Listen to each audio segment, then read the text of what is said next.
ஆன்மீக சொந்தங்கள் அனைவருக்கும் அன்பான காலை வணக்கம். நாம் நம்மளுடைய சேனலில் தொடர்ந்து நிறைய சுவாரஸ்யமான ஆன்மீகம் சார்ந்த தகவல்களை தாங்க பார்த்துட்டு வந்துட்டு இருக்கோம். அந்த வரிசையில் இன்னைக்கு நவம்பர் மாதம் 5ஆம் தேதி அன்னைக்கு உருவாகக்கூடிய பௌர்ணமிக்கு பிறகு ஏற்படக்கூடிய கிரக மாற்றங்களானது எப்படி இருக்குது அப்படிங்கிறத பற்றியும், இந்த கிரக மாற்றங்களானது நவம்பர் மாதத்தில் ஒரு சில ராசிகளுக்கு தன யோகத்தை வந்து ஏற்படுத்தி கொடுக்க இருக்குங்க. ஸோ உங்கள் ராசியும் அந்த தன யோகத்தை அடையக்கூடிய ராசிகளில் ஒன்றாக இருக்கா அப்படின்றத நீங்கள் தெரிஞ்சுக்கணும்னு நினைக்கிறீங்கன்னா வீடியோவை ஸ்கிப் பண்ணிடாமல் தொடர்ந்து பாருங்கள்.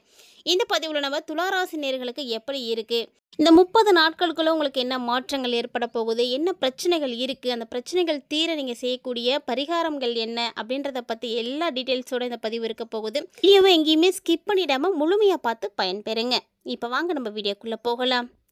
2025ஆம் வருடத்தினுடைய 11வது மாதமான நவம்பர் மாதம் பிறந்தாச்சு. இந்த நவம்பர் மாதம் பிறந்த முதல் தேதியிலே பார்த்தீங்கன்னா, அதாவது 5ஆம் தேதி அன்னைக்கே பௌர்ணமி திதியானது வந்திருக்கு. ஸோ இந்த பௌர்ணமி பார்த்தீங்கன்னா ரொம்ப சிறப்பு வாய்ந்த ஒரு பௌர்ணமி. பொதுவாக மாதம் மாதம் வரக்கூடிய பௌர்ணமியுமே ரொம்ப விசேஷமானது தான். இந்த பௌர்ணமி நாள் அப்படின்னா சிவபெருமானை வழிபாடு செய்கிறது ரொம்ப நல்லது அப்படின்னு சொல்லுவாங்க. இந்த பௌர்ணமியில் சிவபெருமானை மட்டும் கிடையாது, எல்லா தெய்வங்களையும் வழிபாடு செய்யலாம். குறிப்பாக முருகன் வழிபாடு செய்கிறது, அம்மன் வழிபாடு, குலதெய்வ வழிபாடு, இது எல்லாமே வந்து செய்யலாம். ரொம்ப சிறப்பு வாய்ந்தது. ஏன்னா இந்த பௌர்ணமியில் தான் சந்திரன் முழு பிரகாசமான ஒளி பெற்று சக்தியோடு வந்து இருப்பார். ஸோ சந்திரனுக்கு நீங்கள் வழிபாடுகள் செய்யலாம், பௌர்ணமியில் பூஜை செய்யலாம். இது மாதிரி நிறைய விஷயங்கள் வந்து நீங்கள் பௌர்ணமி வழிபாடுகளை எடுக்க ஆரம்பிக்கும் பொழுது உங்களுடைய வாழ்க்கையிலேயே மாற்றங்கள் நிகழ ஆரம்பிச்சிடும். ஏன்னா பௌர்ணமிக்கு அவ்வளவு சிறப்பு இருக்குது. அப்படி பார்த்தீங்கன்னா ஒவ்வொரு மாதத்தில் வரக்கூடிய பௌர்ணமியை காட்டிலும் ஏன் இந்த பௌர்ணமி மட்டும் இவ்வளோ சிறப்பானது அப்படின்னு யோசிக்க தோணும். இந்த பௌர்ணமி ஐப்பசி மாத பௌர்ணமி. சந்திரனுக்குரிய தானியம் என்ன அப்படின்னா நெல் தான். அந்த நெல்லால் வரக்கூடிய அரிசியை பயன்படுத்தி நம்ம அபிஷேகம் வந்து செய்வோம். அது என்ன அபிஷேகம் அப்படின்னா எம்பெருமான் ஈசனுக்கு தான் அந்த அபிஷேகத்தை வந்து செய்வாங்க. வேறு எந்த கடவுளுக்குமே இந்த ஒரு அபிஷேகம் செய்கிறதே கிடையாது. அப்படி ஒரு சிறப்பு வாய்ந்த அபிஷேகம் தான் அன்னாபிஷேகம். இந்த அன்னாபிஷேகத்தை நீங்கள் கண்டிப்பாக போய் பாருங்கள். இது வரைக்கும் பார்த்ததில்லை அப்படின்றவங்களாம் நாளைக்கு நவம்பர் 5ஆம் தேதி மிஸ் பண்ணிடாமல் போய் பாருங்கள். ஏன்னா இதை வந்து நீங்கள் பார்க்குறது உங்களுடைய தலைமுறையினருக்கே அன்ன தரித்திரம் ஏற்படாமல் இருக்கும். ஸோ அன்னத்தால் ஏற்படக்கூடிய தோஷங்கள் இருக்குது அப்படின்னா அதெல்லாம் வந்து போயிடும். ஸோ ரொம்ப நல்லது. அது மட்டும் இல்லாமல் எக்கச்சக்கமான நன்மைகள் இந்த அன்னாபிஷேகத்துக்கு இருக்குது. குறிப்பாக பார்த்தீங்கன்னா குழந்தை பாக்கியம் இல்லாதவங்க, திருமண தடை இருக்கக்கூடியவங்க, குழந்தைங்க நல்லா படிக்கலை, கல்வியில் நல்ல முன்னேற்றம் இல்லை அப்படின்றவங்க, ஸோ தொழில் வியாபாரத்தில் லாபம் இல்லை, கடன் சுமை இருக்கக்கூடியவங்க, ஸோ இப்படி உங்களுடைய தீரா நோய்களையும் தீர்த்து கொடுக்கக்கூடிய வல்லமை பெற்றது தான் இந்த அன்னாபிஷேகம். ஸோ மிஸ் பண்ணிடாதீங்க. எவ்வளவோ நீங்கள் மருத்துவ முறைகளை எடுத்து கூட உங்களுக்கு அது பயனளிக்காமல் போயிருக்கலாம். ஆனால் இந்த அன்னாபிஷேகத்தை நீங்கள் தரிசனம் செய்து அங்கே இருக்கக்கூடிய அந்த அன்னத்தை நீங்கள் வாங்கி சாப்பிட்டீங்க அப்படின்னா கண்டிப்பாக உங்களுக்கு அதுலேருந்து ஒரு விடிவு கிடைக்க ஆரம்பிச்சிடும். இதெல்லாம் பார்த்தீங்கன்னா நேற்று இன்னைக்கு செய்யக்கூடிய விஷயமே கிடையாதுங்க. காலங்காலமாக நம்பிக்கையோடு பின்பற்றி வரக்கூடிய ஒரு சிறப்பான வழிபாட்டு முறை.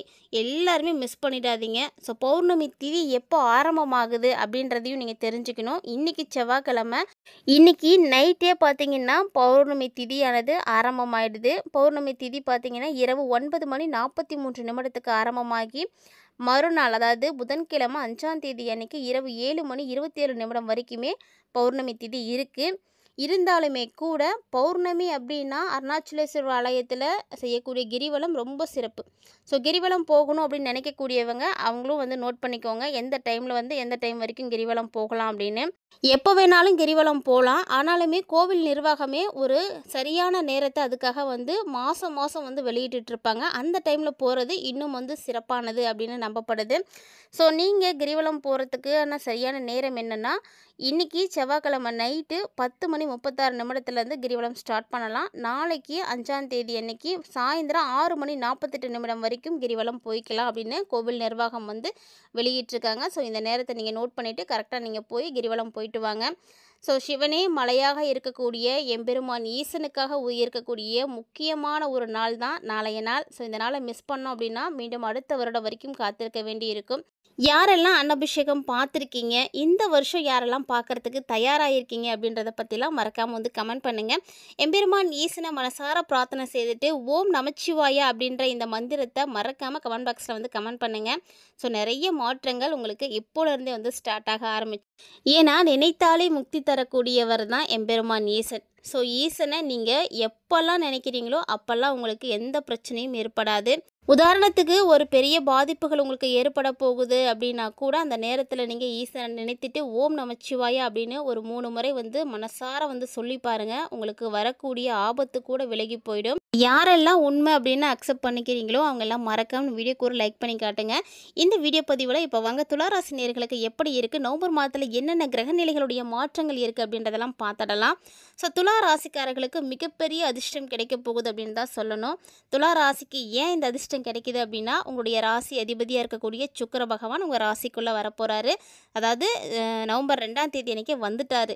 அதனால் பார்த்தீங்கன்னா இந்த நவம்பர் உங்களுக்கு ரொம்பவே சிறப்பாக இருக்கும். அது மட்டும் இல்லாமல் குருவோடைய பார்வையை வேறு நீங்கள் பெற போகிறீங்க. ஸோ குருவோட பார்வை கிடைச்சா சும்மாவாங்க, நிறைய அதிர்ஷ்டங்கள் இருக்குது. என்னென்ன விஷயங்கள்லாம் நடக்க போகுது அப்படின்றத நம்ம தொடர்ந்து தெளிவாக பார்க்கலாம். நவம்பர் மாதத்தில் நிகழக்கூடிய கிரக மாற்றங்கள் என்னென்ன அப்படின்றத முதல்ல நம்ம பார்த்துடலாம். ஏன்னா இந்த கிரக மாற்றங்கள் தான் ஒவ்வொரு ராசிக்காரர்களுடைய வாழ்க்கையிலையும் ஏற்படக்கூடிய மாற்றங்களுக்கு காரணமாக இருக்க போகுது. ஸோ நவம்பர் 2ஆம் தேதி அன்றைக்கி சுக்கிரன் துலா ராசிக்குள்ளே வந்துட்டார். அடுத்தது நவம்பர் 10ஆம் தேதி அன்றைக்கி விருச்சிகத்தில் புதன் வக்ரமாகிறாரு. நவம்பர் 11 குரு பகவான் கடகராசியில் உச்சமாகிறாரு. அடுத்தது நவம்பர் 16ஆம் தேதி அன்றைக்கி சூரியன் விருச்சிக ராசியில் நுழைய போகிறாரு. நவம்பர் 23 புதன் துலா ராசிக்குள்ளே வராரு. நவம்பர் 26 சுக்கிரன் விருச்சிக ராசிக்குள்ளே வந்து போக போகிறாரு. நவம்பர் 28 அன்றைக்கி சனி பகவான் மீன ராசியில் வக்ர நிவர்த்தி அடைகிறாரு. அடுத்து நவம்பர் 29 துலா ராசியில் புதன் வக்ரமாகறாங்க. ஸோ இந்த கிரக நிலைகள் எப்படி இருக்குது, துளாராசிக்காரங்களுக்கு என்னென்ன மாற்றங்களை வந்து கொடுக்க போகுது அப்படின்றத நம்ம பார்க்க போகிறோம். துலா ராசியாகவும் நீங்கள் இருக்கலாம், இல்லைன்னா துலா லக்கணத்தை உடையவர்களாகவும் இருக்கலாம். ஸோ உங்களுக்கு எப்படி இருக்குது அப்படின்னா, இந்த நவம்பர் மாதத்தினுடைய தொடக்கம் உங்களுக்கு மிகப்பெரிய மாற்றத்தை வந்து ஏற்படுத்தி கொடுக்கும். அதாவது இந்த நவம்பர் மாதத்தில் துளாராசிக்காரங்களாம் உங்களுடைய நேரத்தையும் சரி பணத்தையும் சரி கொஞ்சம் செலவிட வேண்டி இருக்கும். அதாவது எதிர்பாராத அளவுக்கு ஒரு சில செலவுகளும் இருக்கும். பெரிய செலவுகள் கூட உங்களுக்கு வரலாம். அது வந்து ஒரு சில நேரங்களில் உங்களுடைய பட்ஜெட்டையே வந்து ஸ்பாயில் பண்ணிடும். ஸோ கொஞ்சம் பார்த்து கவனமாக இருங்க. அது மட்டும் இல்லாமல் நீங்கள் ஒரு இடத்துல வேலை செய்துட்ருக்கீங்க அப்படின்னா உங்களுடைய வேலைகளை நீங்களே செய்யுங்க. நீங்கள் யாருக்கிட்டேயும் இந்த வேலையை கொஞ்சம் செஞ்சு கொடுங்க அப்படின்னோ அல்லது அவங்கள நம்பியோ நீங்கள் செஞ்சிடுங்க அப்படின்னோ ஒப்படைக்காதீங்க. அதை வந்து முதல்ல தவிர்த்துக்கோங்க. பொதுவாக இந்த மாதிரியான விஷயங்களை நீங்கள் தவிர்க்கும் பொழுது தவறுகள் ஏற்படாமல் இருக்கும். நீங்கள் அடுத்தவங்களை நம்பி ஒரு விஷயத்த செய்ய சொல்லியிருப்பீங்க, அவங்க வேலையை பார்த்துட்டு இதை மறந்துருப்பாங்க, உங்களுக்கு செய்யாமலே விட்டுருப்பாங்க. ஸோ இந்த மாதிரி நேரங்களில் நிறைய தவறுகள் ஏற்படலாம்.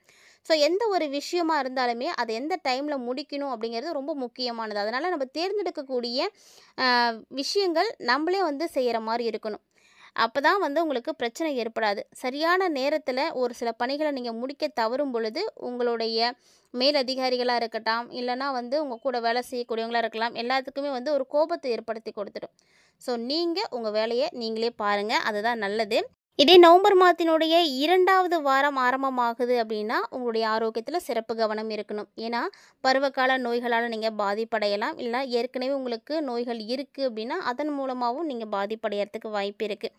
இந்த நேரத்தில் உங்களுக்கு மன அழுத்தம் கொஞ்சம் அதிகமாக இருக்கிற மாதிரி இருக்கும். மன அழுத்தத்தை வந்து நீங்கள் தவிர்க்கிறதுக்கு கண்டிப்பாக யோகா, தியானம், ஆலயங்களுக்கு போகிறது, இந்த மாதிரி உங்களுக்கு பிடித்தமான விஷயங்களை செய்து அதெல்லாம் நீங்கள் சரி பண்ணிக்கோங்க. பெருசாக அதில் வந்து நீங்கள் இன்வால்வ் ஆகிடாதீங்க. அது உங்களுடைய ஆரோக்கியத்துக்கு நல்லது கிடையாது. இதே மாதத்தினுடைய பிற்பாதி போக போக உங்களுக்கு நிறைய விஷயங்கள் நல்லபடியாக நடக்கும். வணிகத்தில், தொழிலில் வெளிநாட்டு நபர்களுடைய ஆதரவு கிடைக்கும். ஸோ அவங்களுடைய சப்போர்ட் மூலமாக நீங்கள் நிறைய விஷயங்களை வந்து வெற்றி அடைவீங்க. கமிஷன், நிதிகளில் பணிபுரியக்கூடியவர்களுக்கு இந்த நேரம் பார்த்திங்கன்னா ரொம்ப நல்லாயிருக்கும். ஸோ நிறைய மாற்றங்கள் உங்களுக்கு உறுதியாக கிடைக்கும். இதே மாத இறுதியில் ஒரு சில நேரங்களில் உங்களுக்கு நிதி சிக்கல்கள் அப்படின்றது ஏற்படலாம். அதனால் எப்போதுமே பணப்பிரச்சனை ஏற்படாமல் இருக்கிறதுக்கு கொஞ்சம் கையிருப்பு இருக்கிற மாதிரி பார்த்துக்கோங்க. ஆனால் இந்த நேரத்தில் இந்த நவம்பரில் லக்ஷ்மி நாராயண யோகமும் உங்களுக்கு இருக்குது. இது எல்லாமே யாருக்கு கிடைக்கும் அப்படின்னா, ரொம்ப பெருசா வந்து எதிர்பார்ப்புகள் இல்லாம உறுதியோட உழைக்கக்கூடியவர்களுக்கும், கடினமான உழைக்கக்கூடியவர்களுக்கும் கண்டிப்பா கிடைக்கும். ஸோ அதற்குரிய உழைப்புகள கொடுத்துட்டு இருக்கக்கூடியவங்களுக்கு நிச்சயமா அந்த யோகம் வந்து அவங்களுக்கு பயன் கொடுக்கும். எதுவுமே செய்யாம இருக்கக்கூடியவங்கலாம் கொஞ்சம் சிக்கல்கள பார்க்குற மாரி தான் இருக்கும். பார்த்து நிதானமா இருந்துக்கோங்க. இந்த மாதம் காதல் வாழ்க்கை எப்படி இருக்கும் அப்படின்னா, ஒரு சில நேரங்கள்ல உங்களுடைய காதல் வாழ்க்கைய தடுக்கிற மாரி வேற யாராவது முயற்சிகள் செய்யலாம். ஸோ இல்லற வாழ்க்கை சிறப்பாக இருக்கணும் அப்படின்னா, அதுலேயும் வந்து நிறைய பேரோட குறுக்கீடுகள் இருக்கும். அதனால் என்ன பண்ணுறீங்கன்னா, நீங்கள் உங்களுடைய காதலியாக இருக்கலாம், மனைவியாக இருக்கலாம், உங்களுக்கு பிடித்தமானவங்களா இருக்கலாம், எல்லாருக்கிட்டேயுமே உண்மையாக இருங்க. ஸோ அவங்களுக்கு ஒரு புரிதலை ஏற்படுத்துங்க. அப்போ தான் வந்து பிரச்சனை ஏற்படாது. ஸோ மற்றவர்களுடைய முயற்சிகளால் உங்களுடைய உறவுகள் வந்து பிரிந்து போகலாம், அதுக்கும் வாய்ப்பு இருக்குது. அதனால் எல்லாத்துலேயுமே ஜாக்கிரதையாக இருந்துக்கோங்க. வாழ்க்கை துணையினுடைய உணர்வுகளை எப்போதுமே நீங்கள் புறக்கணிக்கக்கூடாது. ஸோ அவங்களுக்கும் ஒரு வாய்ப்பு கொடுங்க. அவங்க சொல்லக்கூடிய விஷயங்களையும் நீங்கள் வந்து காது கொடுத்து கேளுங்க. அவங்களால உங்களுக்கு நிறைய நன்மைகள் நடக்கலாம். அதனால் எந்த ஒரு விஷயத்தையுமே வந்து புறக்கணிக்காதீங்க. அவங்களோட கொஞ்சம் இணைந்து செயல்படுங்க. இப்போ இந்த பதிவில் நீங்கள் ஒரு சில விஷயங்களை பார்த்தீங்க இல்லையா? இதை தாண்டி துளாராசி நேயர்களுக்கு ஒரு சில அதிர்ஷ்டகரமான விஷயங்களும் இருக்குது. அது உங்களுடைய தசாபுத்திகளுக்கு ஏற்ப கண்டிப்பாக வந்து நடக்கும். யாருக்கு என்ன தசாபுத்தி நடக்குதோ அவங்களுக்கு ஏற்ற மாதிரி நடக்கும். ஸோ இது எல்லாமே எல்லாருக்கும் நடத்தணும் அப்படின்னு சொல்ல முடியாது. இது ஒரு பொதுவான பலன்கள் தான். இதை தாண்டி உங்களுடைய நட்சத்திரம், லக்கணம், தசாபுத்திகளை பொறுத்து பார்க்கும்பொழுது நிறைய விஷயங்கள் மாறுபாடு அடையும். அதனால் இதை பற்றியும் கவலைப்படாதீங்க. இறை நம்பிக்கையின் மீது நம்பிக்கை வைங்க. தொடர்ந்து நீங்கள் முருகப்பெருமான வழிபாடு செய்கிறது உங்களுக்கு எண்ணிலடங்காத மாற்றங்களை கொடுக்கும். மேலும் இந்த டைமில் நீங்கள் சுக்கிரனையும் வழிபாடுகள் செய்யலாம். ஸோ இந்த பதிவில் நீங்கள் நிறைய விஷயங்களை பார்த்துருப்பீங்கன்னு நினைக்கிறேன். கண்டிப்பாக பதிவு உங்களுக்கு பிடிச்சிருந்துருக்குன்னு நினைக்கிறேன். ஒருவேளை பிடிச்சிருந்தா லைக் பண்ணுங்கள், ஷேர் பண்ணுங்கள், மறக்காமல் கமெண்ட் பண்ணுங்கள். மீண்டும் மற்றும் ஒரு சுவாரஸ்யமான ஆன்மீக தலைப்பில் சந்திக்கலாம்.